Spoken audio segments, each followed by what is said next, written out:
kalau kami boleh menyebutnya praktisi-praktisi langsung di masyarakat yang juga menggerakkan aktivitas atau layanan bimbingan dan konseling.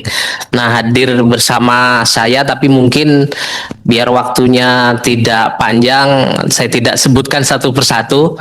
Jadi yang jelas ada unsur dari divisi IBKS, Ikatan Bimbingan dan Konseling Sekolah, yang berhimpun di dalam organisasi kami, organisasi profesi APKIN. Lalu kemudian ada unsur dari PSBK, Ikatan Pendidik dan Supervisi Bimbingan dan Konseling. Lalu kemudian ada unsur dari IBKPT, Bimbingan Konseling Perguruan Tinggi, Ikatan Konselor Indonesia, dan sebagainya. Ibu pimpinan sidang, Bapak Ibu anggota Dewan dan hadirin yang terhormat, kami APKIN ingin menyampaikan spesifik saja kaitannya tentang bimbingan dan konseling. Jadi kami tidak akan mencoba untuk mencermati hal-hal lain, karena insya Allah sudah cukup banyak ya terakomodasi konteks-konteks yang terkait secara langsung dengan sistem pendidikan nasional. Nah, kami ingin menyampaikan tentang konteks permasalahan bimbingan dan konseling, Ibu Bapak sekalian, terutama di pendidikan dasar dan menengah, juga yang terjadi di pendidikan tinggi. Kami titik masuk kami adalah dari naskah akademik ya, rancangan undang-undang Sisdiknas yang saat ini sudah mafhum diketahui oleh banyak pihak bahwa konteksnya kan negara memerlukan pembaruan sistem pendidikan agar mampu mencetak peserta didik yang memiliki kompetensi, karakter, dan potensi optimal dalam berbagai dimensi kehidupan. Maka kami memaknai bahwa dengan demikian penyelenggaraan pendidikan ini kalau memang ingin ditujukan untuk agar peserta didik secara umum ya, baik itu murid ataupun mungkin santri ataupun mungkin mahasiswa, tentu saja sistem pendidikan di Indonesia ditujukan untuk membentuk manusia secara utuh.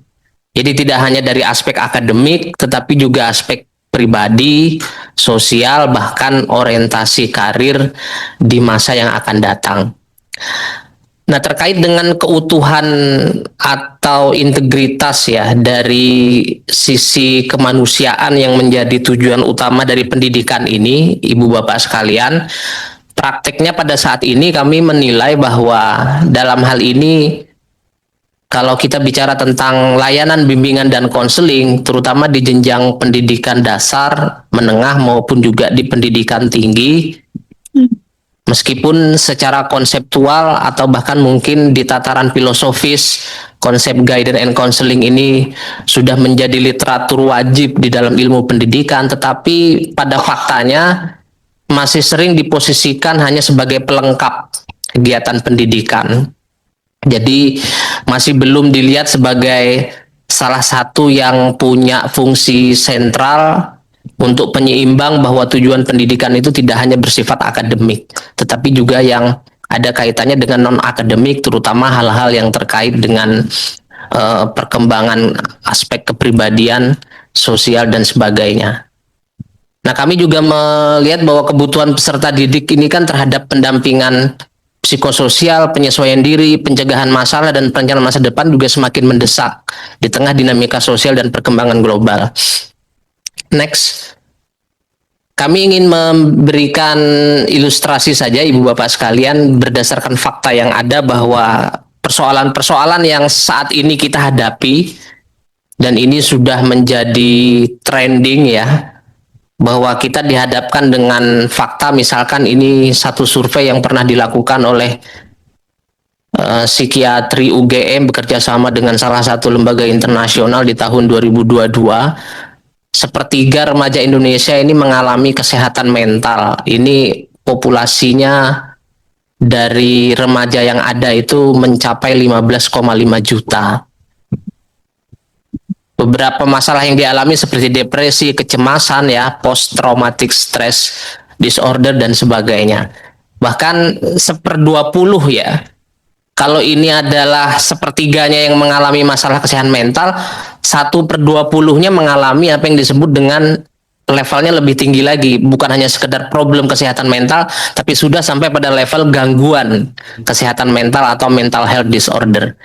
Nah, yang menarik adalah fakta hanya 2,6% yang bisa mengakses atau mendapatkan layanan konseling. Next, ini sebagai salah satu contoh permasalahan. Lalu yang kedua, Ibu Bapak sekalian, kasus perundungan ini kami rangkum dari data KPAI, JPPI ya, di tahun 2020 sampai dengan tahun 2024 kecenderungannya meningkat. Dan ini adalah fakta atau kasus yang terlaporkan. Mungkin saja fenomena peningkatan kasusnya ini bisa saja menyerupai fenomena gunung es, bahwa apa yang terekspos di permukaan ya jumlahnya seperti ini, tetapi bisa saja fakta yang terjadi di bawah ya banyak yang tidak terungkap oleh media kita. Tetapi ini satu data yang sudah cukup memberikan bukti bagi kita bahwa dari waktu ke waktu, dari tahun ke tahun ini terus mengalami peningkatan. Nah, yang berikutnya, next.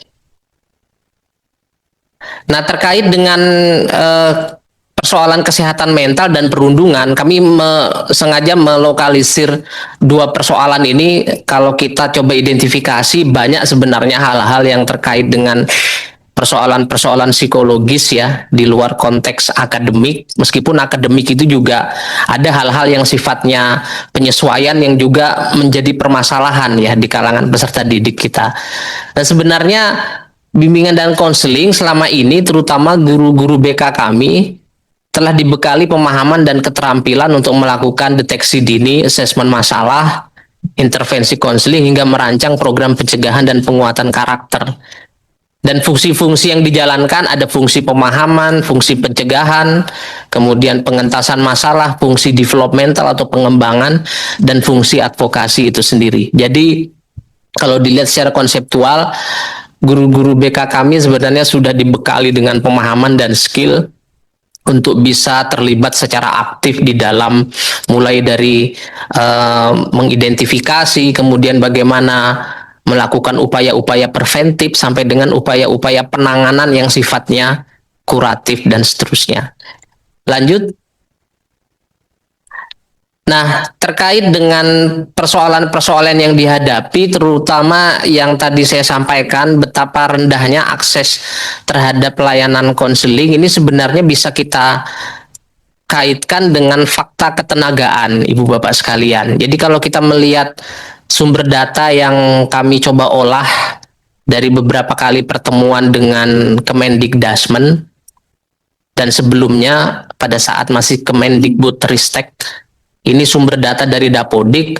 Kalau kita melihat peta jumlah existing guru BK saat ini itu sekitar 67.000 sekian. Sementara kebutuhannya 150